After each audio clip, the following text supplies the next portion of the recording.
To pure devotees, therefore, liberation and spiritual emancipation are not very important things. In this connection, in the third canto of Srimad Bhagavatam, chapter 25, verse 36, Kapila Deva has advised his mother, Devahuti, as follows. My dear mother, my pure devotees are charmed by seeing my different forms.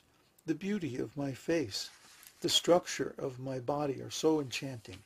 My laughing, my pastimes, and my glance appear to them so beautiful that their minds are always absorbed in thoughts of me, and their lives are dedicated fully unto me. Although such people do not desire any kind of liberation or any kind of material happiness, still I give them a place among my associates in the supreme abode. This evidence from Srimad Bhagavatam gives assurance to the pure devotee of being elevated to association with the Supreme Personality of Godhead.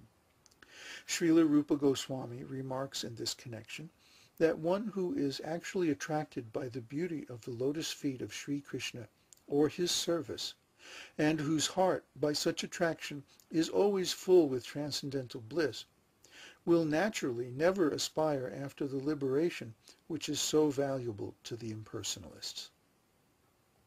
A similar passage is also there in the third canto, fourth chapter, verse 15 of the same book, wherein Uddhava addresses Lord Krishna and says, My dear Lord, for persons who are engaged in your transcendental loving service, there is nothing worth obtaining from religiousness, economic development, sense gratification, or liberation, although happiness from these different sources can be very easily had by them.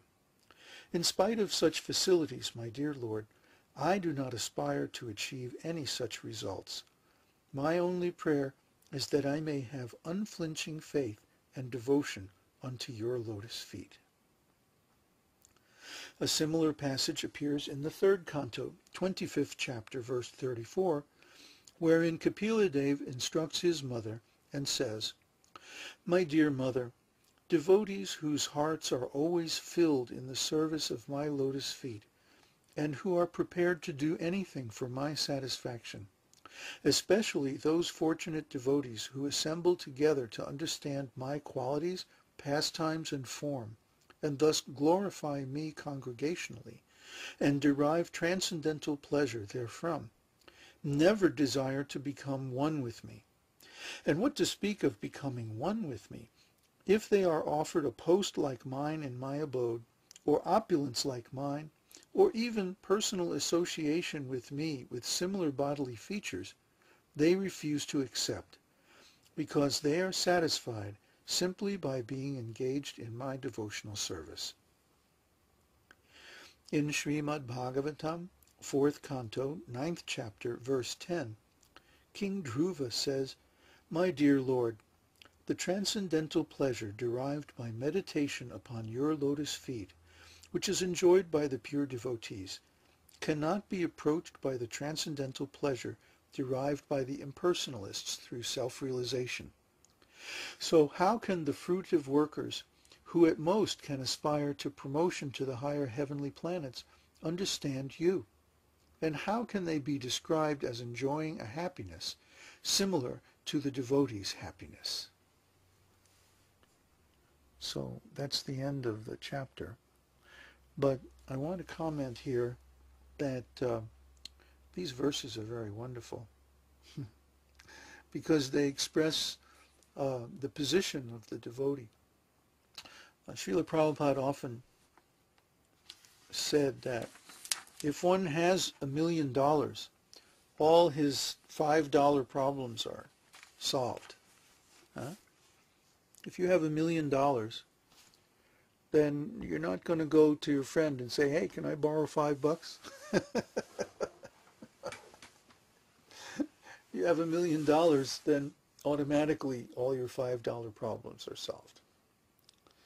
So similarly, if one has pure, loving, devotional service to Krishna, then material opulence, wealth, fame, beauty, power, renunciation, um, all these material opulences, even up to liberation and the bliss derived from transcendental oneness with the Supreme. All these things appear very insignificant. In fact, there's a nice verse in the 10th canto that says, by the transcendental Vedas, the Vedas are praying to Lord Krishna while he's in the womb. And they say that all these material opulences are nothing but the water in the hoof print of a calf compared to the ocean of material enjoyment experienced by the devotees. So the pure devotees who have no desire for these material things, if they happen to need them for their service, they can get them very easily. After all, Krishna is the source of all these things. The point is, they get Krishna. And Krishna is the source of the highest spiritual bliss. Krishna is the source of prema. And so when one experiences prema, even one time, he says, oh, there's nothing better than this. Even if he has all these other things like material opulence or power or position or fame, that he doesn't care for them anymore. Just like Bilvamangala Thakur says that, I think liberation is standing at my door with folded hands, ready to serve me. But I don't want this liberation. I don't care for this liberation. Liberation is for people who are less intelligent because they want something for themselves. And wanting something for yourself and even getting it is not as nice, it's not as pleasant, it's not as pleasing, or is not as such a source of happiness as giving love to others. Try to understand. In the material consciousness, we think, oh, it's very nice if somebody would love me. If somebody would serve me. Oh, yes, this is very nice. This is pleasure. But actually, as soon as we accept service from others, then we become indebted. We become obligated. We become karmically linked, karmically attached to that person. And in the future, we have to pay back that karmic debt. So, in this way, our freedom is constricted. We don't anymore have the freedom to do whatever we like. Or even if we try to escape that debt, still somehow or other in the future, we're going to have to pay it.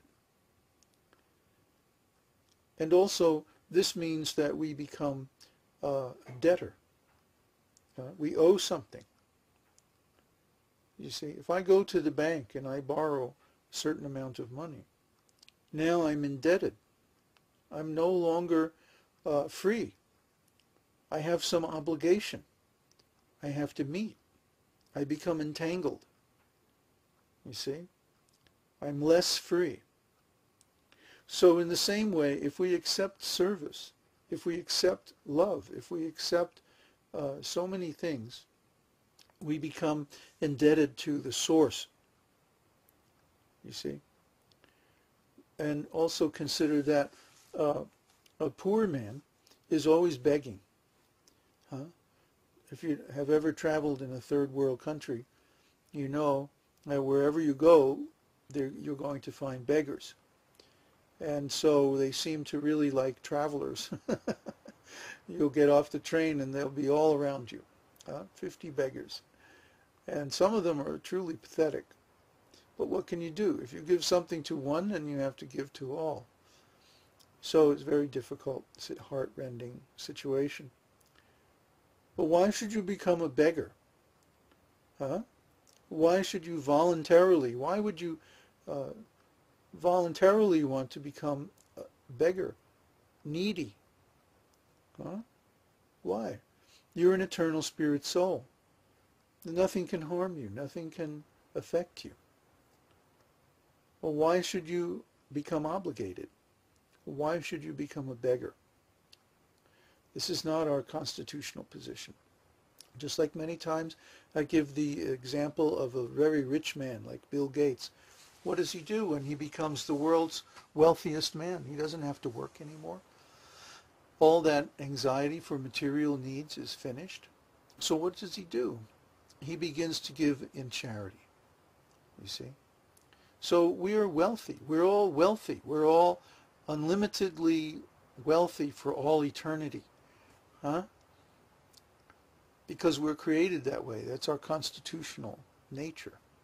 So if we actually realize the meaning of the second chapter of Bhagavad Gita, that we're all spirit souls, huh?